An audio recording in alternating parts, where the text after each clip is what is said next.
Hoje a noite é de libertação. Chega de tanto sofrer, densas sombras se dissiparão. Jesus encontrou você. Olá, meus amigos, estamos de volta em mais um momento muito especial que constitui as vivências que temos com Jesus. Ele, o seu psiquismo, está presente em nossas vidas. Realmente é difícil nós imaginarmos como um ser pode ser como um sol que brilha iluminando todas as multidões ao mesmo tempo. Mas Jesus é bem assim. É um psiquismo cuja pureza lhe permite realizar o atendimento a cada um de nós de per si dentro das nossas necessidades. Jesus está em toda parte, apesar de ter a sua individualidade, como o sol, que é o sol, mas irradia. Então ele nos alcança e nós estamos nele como ele está em nós. Ele caminha com os nossos pensamentos e nós podemos nos abrir, porque estamos permanentemente diante da presença dele, uma presença interna dentro do nosso universo interior, mas também uma presença externa no mundo da matéria. Ele está, ele é. Assim como o Pai, nosso Criador. Jesus não é Deus. Jesus é Filho de Deus. Ele nunca se colocou como o Pai. Ele sempre se referia ao Pai, colocando-se como irmão de todos nós, mas com uma diferença. Ele e o Pai, já naquela época, e como nos fala João o Evangelista no seu Evangelho, antes da terra ser criada, ele já era com o Pai. Então Jesus já tinha alcançado as glórias dos espíritos puros, mesmo antes do nosso sistema solar ter sido criado. E foi dado a ele, ao Cristo, a direção do nosso planeta. E como nos fala o benfeitor Emmanuel na obra Caminho da Luz, ele reuniu espíritos puros que foram organizando o início da vida na Terra, a formação do próprio globo, a distância da ionosfera, a estratosfera, tudo foi feito exatamente para que pudessem os germes da vida conseguirem brotar neste planeta escola. Então, meus amigos queridos, o que nos falta é despertar na nossa consciência essa presença sagrada deste amigo divino que nos acompanha em nosso processo evolutivo. E nesse despertar das nossas consciências, as tentações têm um papel muito importante. E eu convido você a nos acompanhar nas reflexões desta noite de hoje, agradecendo sempre a nossa Rádio Rio de Janeiro, 1400 AM, a emissora da Fraternidade, que está sempre conosco em nossas vivências com Jesus. Você que está nos acompanhando pela Rádio Rio de Janeiro, um beijo no seu coração, que alegria estarmos juntos. Você que está me acompanhando pela TV Nova Luz, alegria estarmos juntos nesse momento de paz. Você que está no chat, já compartilhando nomes para as vibrações, você sabe que pode participar do nosso programa trazendo os seus depoimentos, trazendo as suas questões. Para nós é uma alegria. Você que está comigo pela Rede Doutrina, um beijo no seu coração. Que alegria estarmos juntos. André Meleu, um beijo para você. Nós estamos com Cassiano Ferreira na técnica da TV Nova Luz no Rio de Janeiro. Estamos com os Anjos Azuis aqui, com a nossa Denise Magalhães. Estamos todos reunidos para juntos fazermos acontecer esse momento tão especial nas nossas vidas. Mas você deve estar pensando, Yasmin, o que pode me ajudar uma tentação? Vamos responder isso daqui a pouquinho. Agora eu convido você para a nossa prece.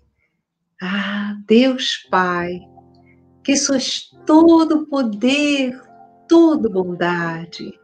No início de mais um encontro com Jesus, uma vivência de luz, nós te rogamos que não apenas o nosso lado, ângulo cognitivo fique desperto, mas também as nossas emoções, as nossas potencialidades interiores, que neste momento sejam trabalhadas para que possamos integrar as energias luminosas que os benfeitores espirituais nos vêm trazer neste momento de amor.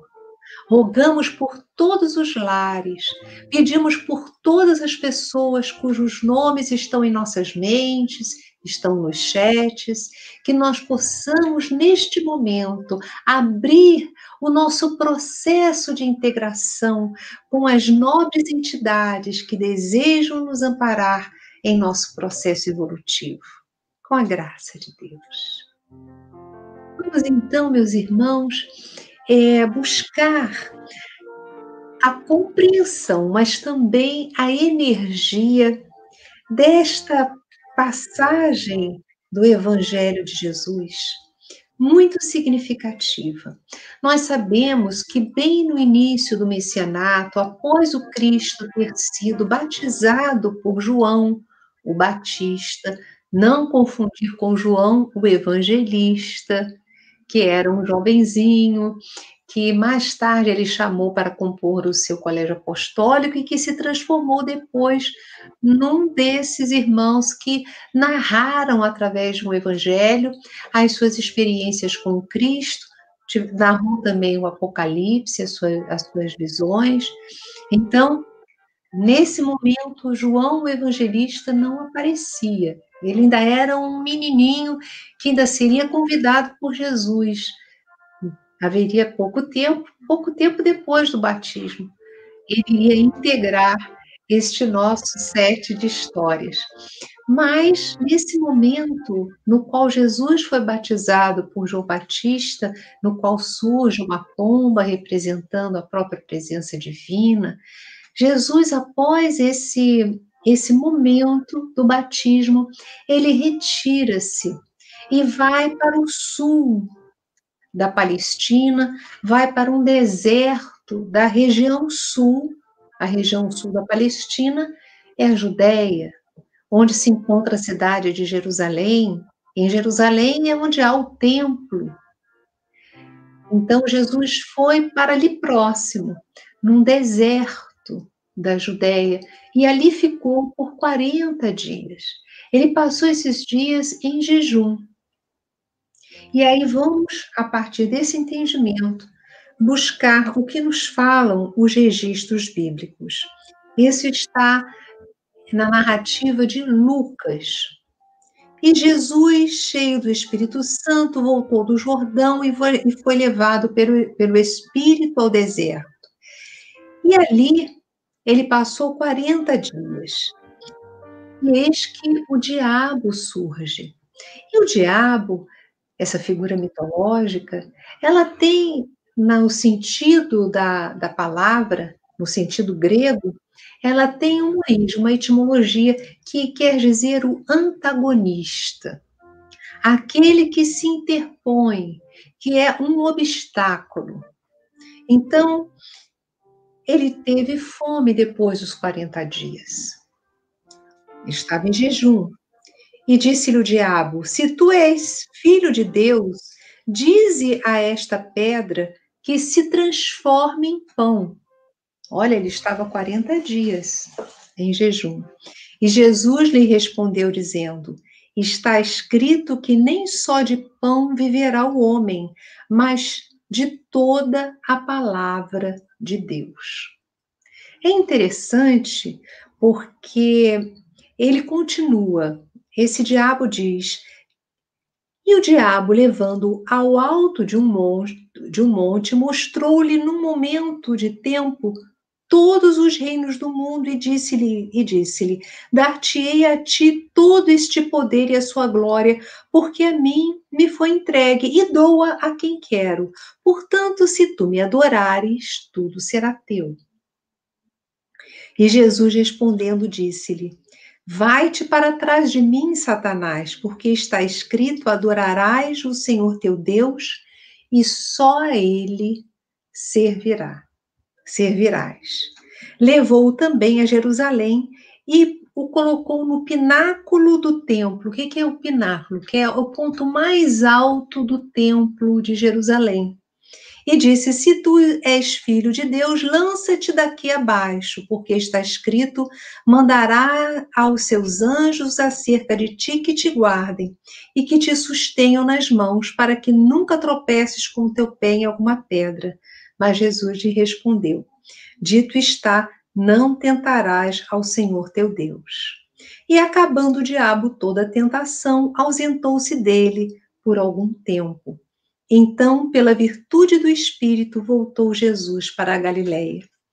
E aí, meus irmãos, o que isso significa? O que isso tem a ver com todos nós? Que energia essa passagem tem para nos trazer? E o que Jesus nos traz para o nosso entendimento?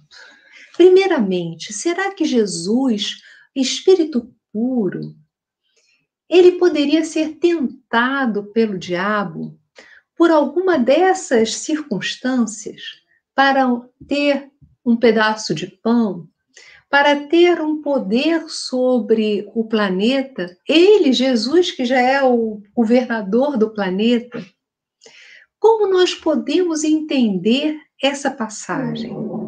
Na realidade, meus irmãos, lá no livro A Gênese, no capítulo 15, Allan Kardec faz uma análise dessas tentações.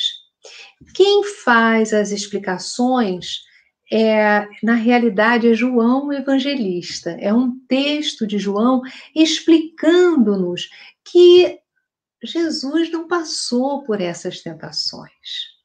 Na realidade, era uma parábola que acabou chegando a nós como se fosse algo que tivesse ocorrido com o Cristo, numa dessas alterações naturais do tempo. E até João Evangelista diz como, entendendo o Evangelho, nós podemos imaginar que Jesus tivesse passando ou tivesse passado por esse tipo de tentações. Também nós podemos nos socorrer no nosso estudo, quem quiser anotar, na Revista Espírita de 1868, de fevereiro.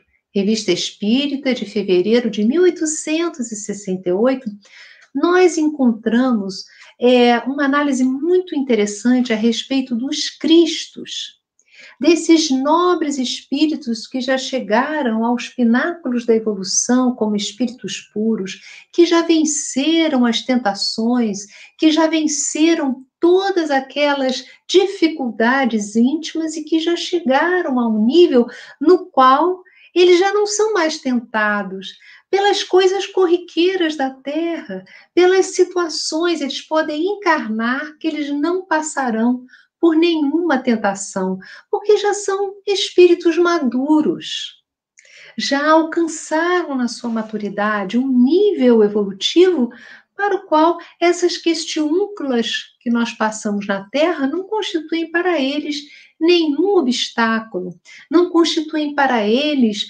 nenhuma tentação. E aí nós vamos entendendo, na exegese dessa passagem, que na realidade, como nos fala João Evangelista, é uma parábola que traz ensinamentos profundos. Jesus se utiliza da história do povo hebreu, porque estava mergulhado naquela cultura e porque aqueles que o estavam escutando, os seus discípulos, aqueles que o buscavam para as curas, conheciam, eram as referências que esses irmãos tinham para que Jesus pudesse lhes chegar a levá-los a um entendimento. Então, em realidade, Jesus passou 40 dias no deserto. O povo hebreu, ao sair do jugo dos egípcios, lá do Egito, passou 40 anos buscando a terra prometida. E nós vamos vendo que essas 3 tentações que Jesus coloca são tentações que todos nós passamos. São 3 níveis, tipos de tentações que todos nós passamos para chegar na nossa Canaã, na nossa terra prometida, que é o nosso processo evolutivo. Então, aquele povo que saiu do jugo do Egito, e Egito é interessante, que Egito quer dizer, etimologicamente, estreiteza, quer dizer, é muito boa é muito interessante essa ideia do que seja o Egito, porque nos ajuda na compreensão. A palavra Egito quer dizer limitação e estreiteza. Olha bem, então nós, para sairmos da limitação e da estreiteza, da escravidão das limitações, nós precisamos passar pelo deserto, como passou o povo hebreu nos 40 anos, para chegar à terra prometida, que é o processo de paz, de felicidade, de equilíbrio que todos nós buscamos. E é interessante que essas 3 tentações são semelhantes às que o povo passou. Essas tentações narradas nesta parábola do deserto são muito semelhantes. A primeira tentação que o diabo coloca, que na realidade já vimos que diabo não é um ser, mas aí é o que pode ser de obstáculo, que poderemos ter intimamente de obstáculos, como tentações, algo que nos amarre e que, ao mesmo tempo, acaba nos estimulando a uma mudança. Então, a primeira era quando Jesus estava com fome, ou seja, com a necessidade de coisas materiais. Poderíamos chegar a essa conclusão nessa análise para nós. Então, na busca das questões materiais, das necessidades que temos, nós poderemos deixar de lado as questões da evolução. E o próprio povo, pouco tempo depois de ter saído do Egito, ou seja, das questões das limitações, do cerceamento, no deserto, ele começa a ter fome. E ele começa a colocar-se para Moisés, que estava liderando aquela passagem. Então eles dizem, saímos de um local onde não tínhamos liberdade, mas tínhamos carne, tínhamos alimento. E aqui nós temos liberdade, mas não temos alimento. Dá-nos alimento. Então eles começaram a se revoltar contra Moisés pelas dificuldades materiais que estavam passando. Então, é um desejo, muitas vezes, de voltar ao status anterior. Porque quando nós estamos diante de uma liberdade, nós precisamos passar pelo deserto. O que é o deserto? O que esse deserto representa?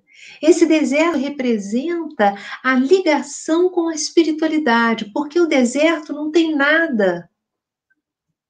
Só tem nós e Deus.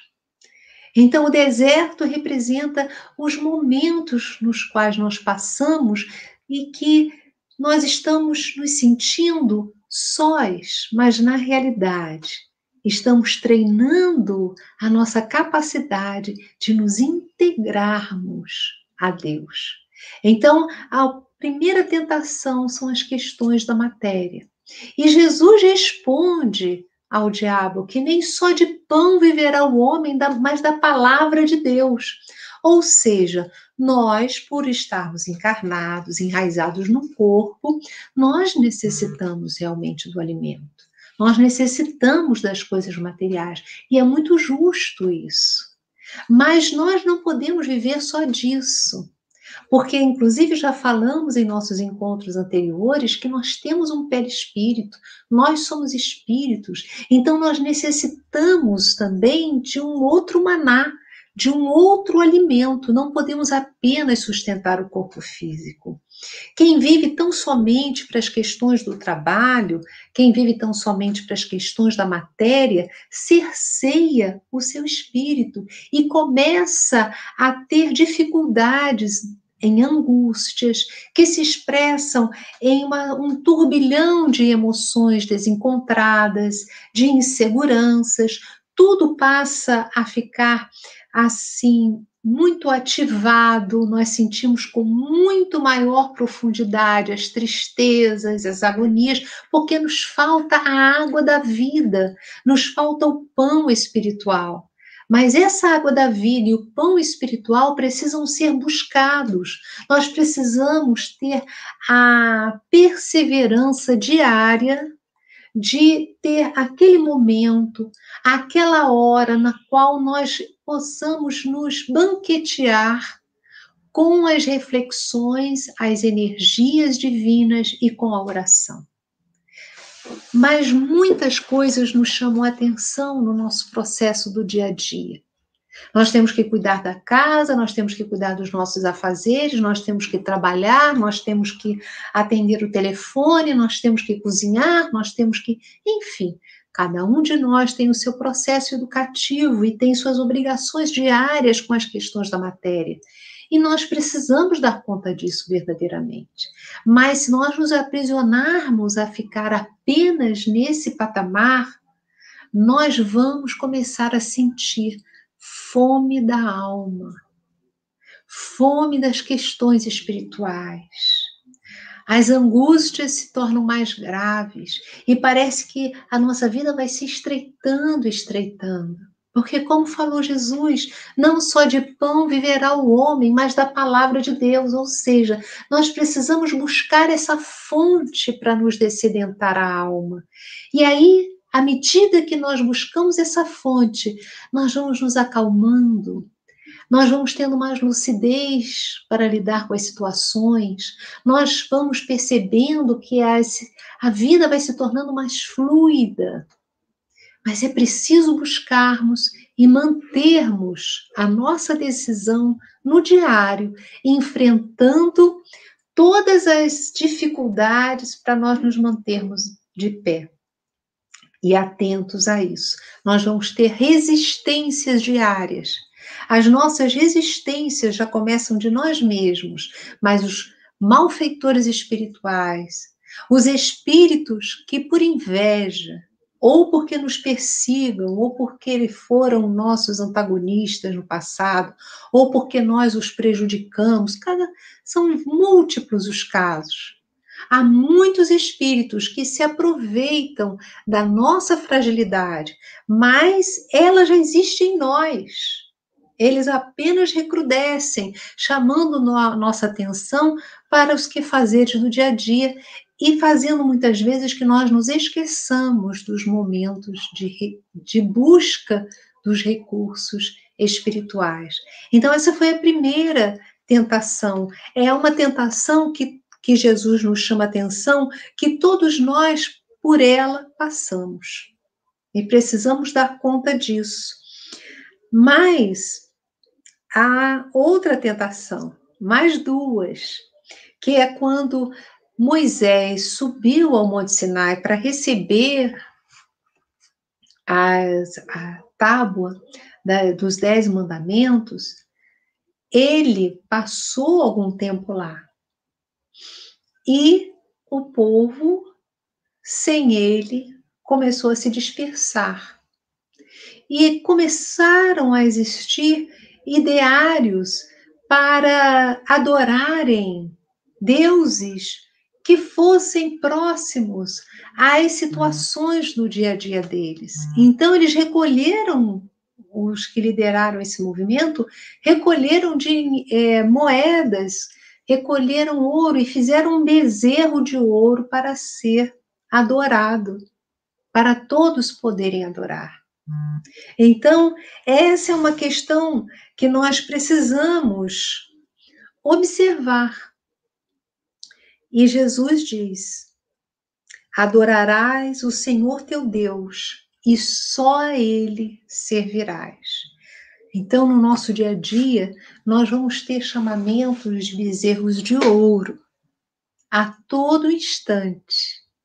Quem são esses bezerros de ouro? São as situações que nos trazem muitas alegrias e que têm a ver com nossos interesses egoístas. Porque a alegria é muito bom, é sã. Deus nos quer alegres, felizes, mas a alegria perturbadora é aquela ligada aos desejos egoístas. E o que é um desejo egoísta? O desejo egoísta é aquele desejo que só pensa em si próprio, em detrimento do outro. Ou seja, se eu desejo algo que não vai prejudicar a ninguém, é justo, está bom. Não é equivocado, não há aí nenhum erro. É natural. Jesus nos estimula a termos desejos corretos. Quando ele nos fala: o que queres que eu te faça? Ao perguntar às pessoas que vinham em busca dele para conseguir a cura, ele estava estimulando a energia do desejo no bem, para que a fé posta em ação pudesse canalizar a energia de cura que ele tinha para nos trazer. Então, o desejo em si, se ele é bom, ele impulsiona a criatura para grandes realizações do bem. Então, não é ruim. Mas se o meu desejo fere o direito do outro, se o meu desejo leva malefícios para alguém, se o meu desejo fere a lei de justiça, de amor e de caridade, ele é um desejo egoísta. E eu não posso sucumbir a ele. Então, adorar o bezerro de ouro é exatamente adorar a si próprio, adorar os seus interesses egoístas. E Jesus nos chama atenção para essa questão, porque nesse processo evolutivo nós ficaremos frente a frente com múltiplos interesses egoístas. E nós seremos convidados e treinados para observá-los. E com livre-arbítrio, tomarmos as decisões que julgarmos mais acertadas. Haverá momentos nos quais tenhamos errado, e momentos que nós vamos acertar, e no ensaio e erro nós estaremos caminhando. Então ele nos chama a atenção, primeiramente com relação à tentação da matéria, de vivermos apenas hipnotizados pelas questões materiais. E aí ele nos diz: não é só de pão que vive o homem, mas da palavra de Deus. Palavra é ação, energia. Então nós precisamos buscar a energia divina para a nossa vida. Fala-nos agora com relação ao bezerro de ouro, que são os interesses egoístas, nós idolatrarmos os nossos desejos egoístas, o nosso ego. Chama-nos a atenção com relação a isso. Adorarás ao Senhor teu Deus e apenas a Ele servirás. Essa é uma base de todas as filosofias divinas. Nós vamos buscar em Krishna, por exemplo, no Bhagavad Gita, as palavras de Krishna no capítulo 2º, no item 10, na qual ele fala para Arjuna, que é aquela pessoa encarnada que deseja evoluir. E ele orienta exatamente que nós devemos trabalhar na vida nos sentindo realmente esses canais de Deus, sem aguardar recompensa, mas pela alegria do trabalho. Quando nós fazemos o bem, quando nós agimos pensando inicialmente a quem eu estou servindo, ao meu Pai, eu sou filha, eu sou filho de Deus, o que Deus deseja que eu realize nesta situação na qual Ele me colocou? Diante dessa pessoa, diante dessa situação na rua, diante dessa questão do trabalho, diante do meu próprio corpo, nos cuidados que eu preciso ter na existência, qual é a vontade de Deus? Então, quando nós começamos a deslocarmos do nosso egoísmo para nos sentirmos canais divinos, nós vamos arrefecendo os nossos desejos egoísticos e vamos nos libertando, porque já não queremos mais o aplauso das pessoas, já não vamos mais agir desejando o reconhecimento de quem quer que seja. Nós queremos simples e puramente agir no bem, sermos canais desse amor de Deus. E aí nós iremos nos sentir como Jesus se sentia e podia dizer: eu e o Pai somos um, porque estaremos vivendo de acordo com as leis divinas. Bem, meus amigos queridos, vocês que estão me acompanhando pela Rádio Rio de Janeiro, nós vamos fazer uma pausa. Mas daqui a pouco nós estaremos novamente com vocês.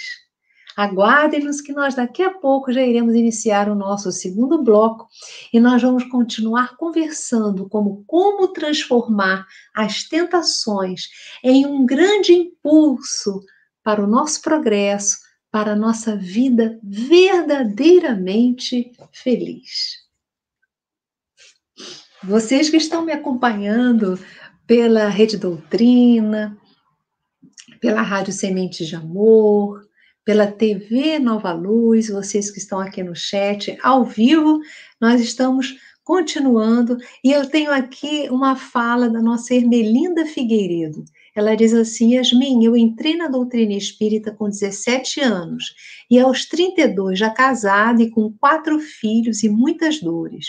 Eu entrei neste deserto com Deus durante 1 ano.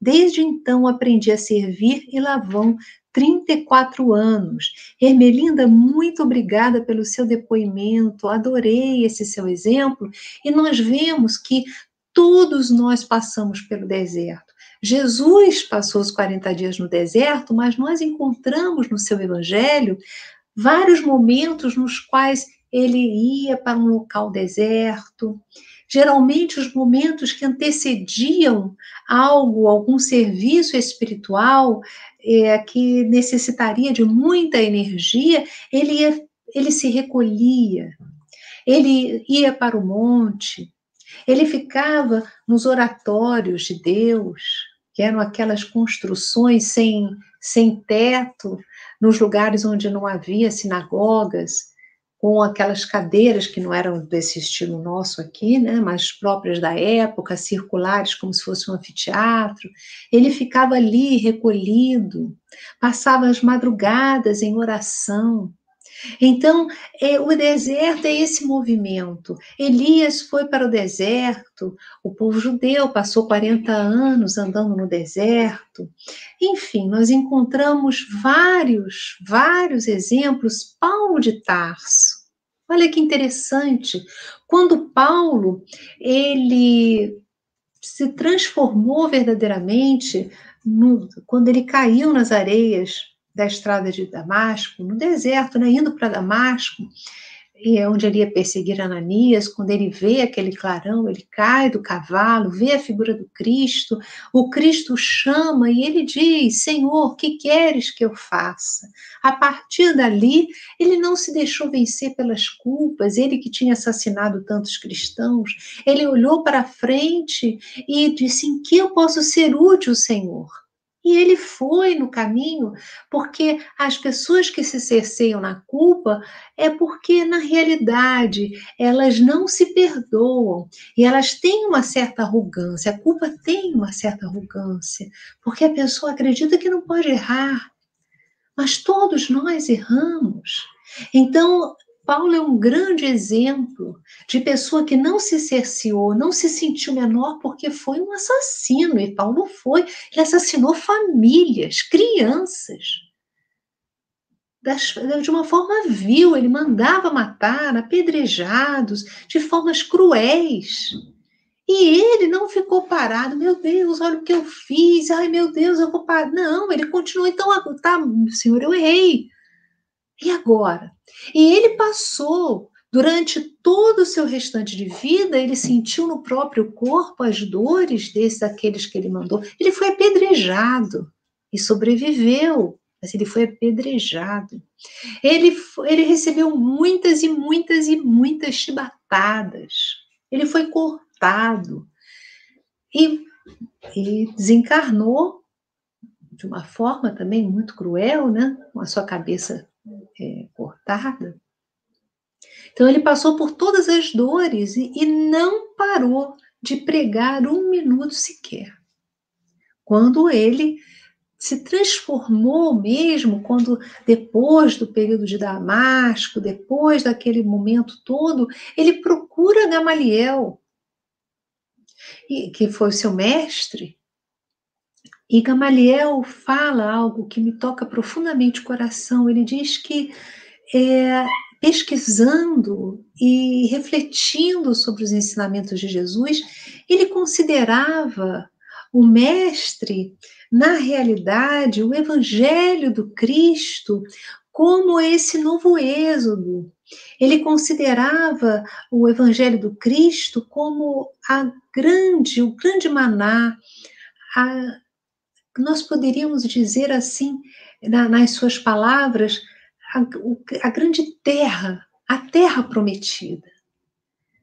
E é o que é na realidade, é a terra prometida. E Paulo, a partir de então, ele vai para o seu deserto também. Ele fica lá com Aquila e Prisca no deserto 2 anos, alterando o seu modelo de pensar, refletindo diariamente, estudando com Aquila e Prisca o Evangelho de Jesus. Então, meus irmãos, o deserto são as dificuldades naturais, são os momentos de autopercepção, nos quais mergulhamos em nós mesmos. E nós estamos, nesse momento da Covid, passando por um momento desértico. A humanidade inteira está sendo chamada. E você e eu precisamos parar e perceber o que este momento significa para nós. Que chamamento Cristo nos faz? Porque o chamamento é diferente para cada um. E esse chamamento está aí, muito presente. Obrigada a todos pelo carinho, viu? Obrigada a todos pelas falas, pelas palavras de amor. Então, meus irmãos, a tentação, ela tem um valor muito importante. Emmanuel, o benfeitor Emmanuel, ele diz que as virtudes nascem do processo de tentação, porque a tentação é algo que já habita em nós. Então, nós precisamos trabalhar isso, observar. Só temos tentação porque temos um desejo. Aquilo que já não mais nos toca, que não temos mais desejo, já não é mais tentação. Então, nós precisamos observar que cada tentação, em realidade, é um convite para nós observarmos se aquilo que está no campo do desejo é egoísta, se não é egoísta, qual o caminho que nós vamos fazer, daqui por diante. Geralmente, nós somos tentados naquilo que lá atrás nós nos equivocamos. Então, todos os processos que passamos na nossa vida têm a ver com as questões lá de trás. Não vem por acaso. As pessoas com as quais nós convivemos, que muitas vezes nos irritam, nos espicaçam a paciência. Então, nós somos tentados a ficar tendo reações que muitas vezes não são as reações ideais. Quais são as reações ideais? Diante de alguém que convive conosco no nosso dia a dia. Quais são as reações? Na realidade, diante de alguém que convive no dia a dia e que nos espicaça a paciência, que está sempre nos perturbando, que está sempre com uma fala agressiva, se nós formos partir para a mesma moeda, nós vamos entrar na vibração da agressividade, nós vamos entrar na vibração do desequilíbrio. Para não entrarmos na vibração da agressividade, nós precisamos treinar um novo modelo, um modelo que realmente funcione, um modelo que dê limites à pessoa, mas que não nos perturbe mentalmente, não perturbe as nossas emoções. Para isso, muitas vezes precisamos buscar até um amparo de um terapeuta, que nos ajude a pensar nesse modelo e que nos ajude a manter esse propósito. Porque às vezes nós já conseguimos perceber o modelo, mas não conseguimos manter o propósito por muito tempo. Às vezes a gente, sabe de uma coisa? Eu vou descascar o abacaxi. Aí descasca o abacaxi. Então, muitas vezes, meus irmãos, nós temos o mesmo modelo de comportamento durante séculos. Séculos. E não nos damos conta. Por isso, precisamos observar. Precisamos observar qual é o nosso comportamento diante das tentações, sabendo que são nessas tentações nas quais existe a nossa grande energia de subida. Porque já vencemos certamente, meus amigos, já vencemos muitas tentações lá atrás. E agora nós estamos sendo chamados às tentações finais. Isso aí é muito importante. Nós somos todos tentados por aquilo que nos atrai. Não é? Então, as tentações, elas podem ser uma grande alavanca para o nosso processo evolutivo. Identifica. É importante você identificar quais são as suas tentações. Às vezes são tentações até com relação à comida, e nós temos múltiplas. Tentações com relação à comida. Se não pudermos vencer a comida, é até algo que a gente consegue ajeitar melhor. Eu não consigo vencer a minha tentação por bebida. Então, não compra. Né? Não compra bebida. Não vamos ficar com aquela tentação muito próximo se nós ainda não temos uma segurança e uma firmeza na constância. Porque tudo tem o seu caminhar. Se eu percebo que a bebida não me faz bem, por que eu vou ingerir veneno para o meu corpo? Que necessidade é essa? Eu tenho forças, eu consigo. Então, tire, não compre bebida, não passe no mercado, na gôndola que tenha bebida. No começo, nós sabemos que temos um corpo físico e que muitas vezes o paladar, o corpo físico acaba nos atraindo também para algumas circunstâncias. Vamos perceber que nós estamos no comando de um complexo. Coisas que nós trazemos de hábitos do passado, coisas dessa vida, situações ligadas ao corpo físico, à nossa genética. Então, vamos lidar, vamos estabelecer, puxa, se eu ainda me vejo frágil, eu não vou passar pelo bar, me encontrar com os meus amigos no bar, porque eu já sei que ali não é o lugar mais adequado, porque eu tenho fragilidade com relação a isso. Não vou comprar cerveja e deixar na geladeira, porque eu não estou conseguindo me conter ainda. Então eu vou estabelecer todo um projeto. Se a pessoa, por exemplo, que me tira do sério, eu não posso ficar nas mãos dessa pessoa. Quando ela quer, ela me tira do sério. Ela não pode ter esse poder. Então eu vou ter que identificar como eu vou fazer para lidar com essa pessoa. Vejam, eu não estou dizendo para você aceitar, baixar a cabeça e fazer o que a pessoa quer. Não. Você vai estabelecer o seu projeto de não se permitir cair naquilo que tira o seu equilíbrio. Esse é o grande objetivo. E nós vamos conseguir. E eu convido você, nós já estamos terminando, daqui a poucos minutos já terminamos na nossa Rádio Rio de Janeiro. Convido você a inspirar fundo. E ao expirar, você entre em contato com o psiquismo do Cristo, que deseja passar para você toda a energia para que você possa criar sua força, sua potência para lidar com as suas tentações. Grandes oportunidades de crescimento elas trazem para você. É o momento de você treinar como lidar com as suas fragilidades, como lidar com aquilo que ainda te atrai. Você vai conseguir. Inspire fundo. E agora você pode perceber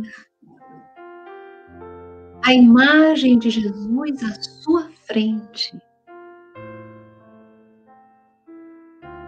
É um holograma divino que traz toda a energia que Jesus deseja trazer para você, deseja fixar em você, dando forças para que você consiga caminhar na direção do autodomínio.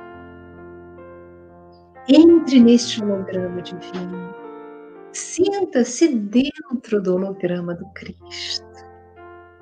Perceba-se recebendo as energias de amor, as energias de reconstrução, as energias de paz, de confiança, as energias de perseverança em seu propósito de ser verdadeiramente feliz. Não a felicidade do mundo, tão fugidia e frágil, mas a verdadeira felicidade. A felicidade daquele que constrói a casa sobre a pedra, não sobre a areia. Sinta a energia do Cristo penetrando em você, iluminando a sua mente e o seu coração. Sinta a energia do Cristo iluminando a sua cabeça, iluminando o seu peito, iluminando o seu abdômen, todo o seu corpo. Que sejam desfeitos laços magnéticos inconvenientes. Neste momento, energias não qualificadas sejam desfeitas. Neste momento, você tenha a sua liberdade em pensamento, em palavras, em emoções, em ações. Todas as suas expressões na Terra tenham a ver com o seu propósito de equilíbrio, de harmonia e de felicidade. Inspire fundo novamente e sinta essa imagem de Jesus na qual você está dentro, diminuindo, diminuindo, diminuindo. ela agora vem para o seu peito, para o seu coração, para a sua alma. Jesus habitando a partir de agora, dentro do seu peito, com as energias de amor, inspirando você para todo sempre. Obrigada pela sua companhia. Tão bom estar aqui com você. Se você gostou do nosso programa, você inscreva-se no canal, dê visibilidade a este projeto de amor, que não tem nenhum custo para você, mas tem muitos ganhos de luz, porque a cada coração que será alcançado, você vai receber a repercussão da sua ação, de inscrever-se, de multiplicar, de compartilhar. É tão bom compartilhar o amor. Um beijo no seu coração. Até amanhã, 8 horas da manhã, horário Brasil. Nós estaremos no nosso programa Evangelho na Rede, pela Rede Amigo Espírita e pela TV Nova Luz. Fique conosco. Até amanhã.